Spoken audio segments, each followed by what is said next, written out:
Duniya Labari Media, tasha mai nagarta, tashar da zai kawo muku labaran ƙasa da kuma kewaye, sa'ilin daga bisani su kuma kawo muku da haɗaɗɗen bidiyo. Idan wannan ne farkon shigowanku wannan tasha namu, ku danna mana subscribe sannan ku latsa ƙararrawa, da zarar mun ɗora shirin mu za a iso gare ku. Mun gode. To mai sauraro, kamar dai kullum yau muna tafi da sabon labari akan yaron nan ɗan Suwaga ma'ana Bilal G. Bilal G da yaro ne matashi mai kuma karancin shekaru wanda ba su haura daga 20 abin da ya 20 da kaɗan ba. Bilal G da yaro ne matashi kuma ɗan kwalliya wanda ya shahara a shafin nan na sada zumunta ma'ana Instagram. To a baya idan ba ku manta ba, wani bidiyo ya fita wanda rundunar 'yan sandan jihar Kano tana suburbuɗa duka da kuma mangari. Hasali dai ba komai ya ja wannan ba, face amfani da yayi da uniform na 'yan sanda a gurin yin hoto irin nasu na 'yan Suwaga. A sa'ilin da ya amfani da wannan uniform na 'yan sanda ya kuma sanya yayi hoto wanda ya sarawa kamar police. Hakan ne ya jawo masa suburbuɗa ga 'yan sanda. Kada ku manta a daidai lokacin Nazirun Waka shi ma ya magana akan lamarin, yace tabbas yaran nan koda me bai cancanta hakan ba. Ba iya nan 'yan sandan suka tsaya ba, bayan sun lakaɗa mai na jaki kuma suka saya postin ɗin bidiyon a shafinsa na yaɗa zumunta na sada zumunta ma'ana Instagram. A daidai kadamin ne wani abu ya faru wanda ya ja hankalin jama'a ga yin cece kuci akan hakan. Domin Bilal G ya shiga wani babban ofis kuma katafaren ofis na 'yan sanda, ya yi bidiyo kuma ya posta a ajin nasa. Hakan ya ja maganganu daban-daban, wasu suna cewa ya kai ƙara ne, wasu kuma suna cewa a'a an gayyace shi ne ya amsa tuhuma, yayin da wasu kuma suke cewa a'a sun kira shi ne domin su saka masa da irin cin mutuncin da rundunar 'yan sanda sun masa. Ta yaya za su saka masa da wannan shine idan shekarun karatunsa ya kai ko kuma a ce kimar karatunsa ya kai a ba shi damar jarabawar shigar 'yan sanda. To wanda suka yi wannan tsammani dai ya tabbata, domin kwanan nan sai aka ga Bilal G ya yi kwalkwal ma'ana ya rantale kansa kuma ya sutale su marasa. To jim kaɗan bayan wannan aski da ya sai gashi ya posta wani bidiyonsa a filin fagen fara training. To amma fa ba a nan gizo yake sakar ba, kada ku manta training ɗin 'yan sanda aka ce ba training ɗin filin kwallo ba. To shi Bilal G ya zata abin wasa ne ko kuma dai yana tunanin garaɓasa ce kamar yadda ya saba yi a filin kwallo.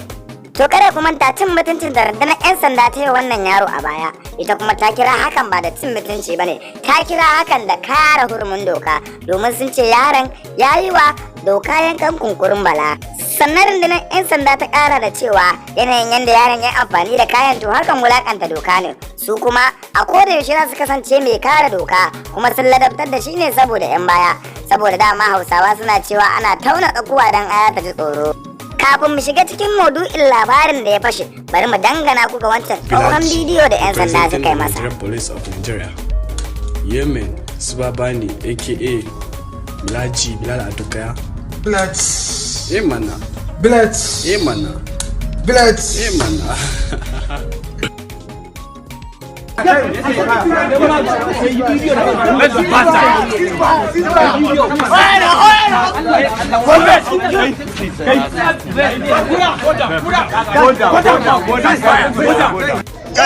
Kai, are you Bilal G or not? I'm Bilal. Yes. Hey, look, so I want you to apologize.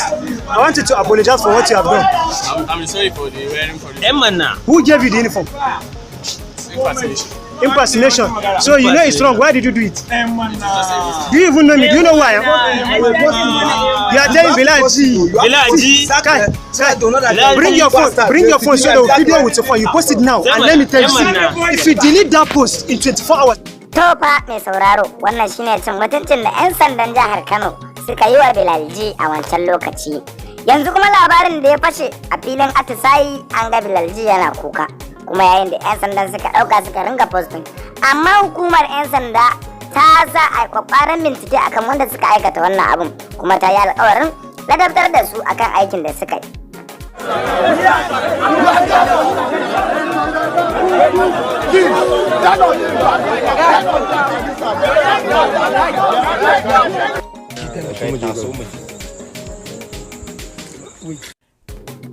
To abin da ya faru dai bai wa al'umma da yawa daɗi ba, saboda har wasu sun fara kokonton cewar ko rundunar 'yan sanda tana da wata ƙama ne tsakaninta da wannan yaro, da har take masa irin wannan bin kwakwafi da ya sa duk sauran duk sauran ɗaliban da suke training ba a ɗauki hoton ko bidiyon su ba sai wannan yaro.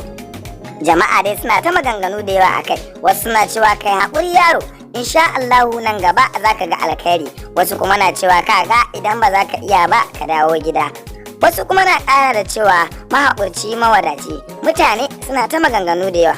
Wannan shine bidiyon da kafin su shiga atisayi.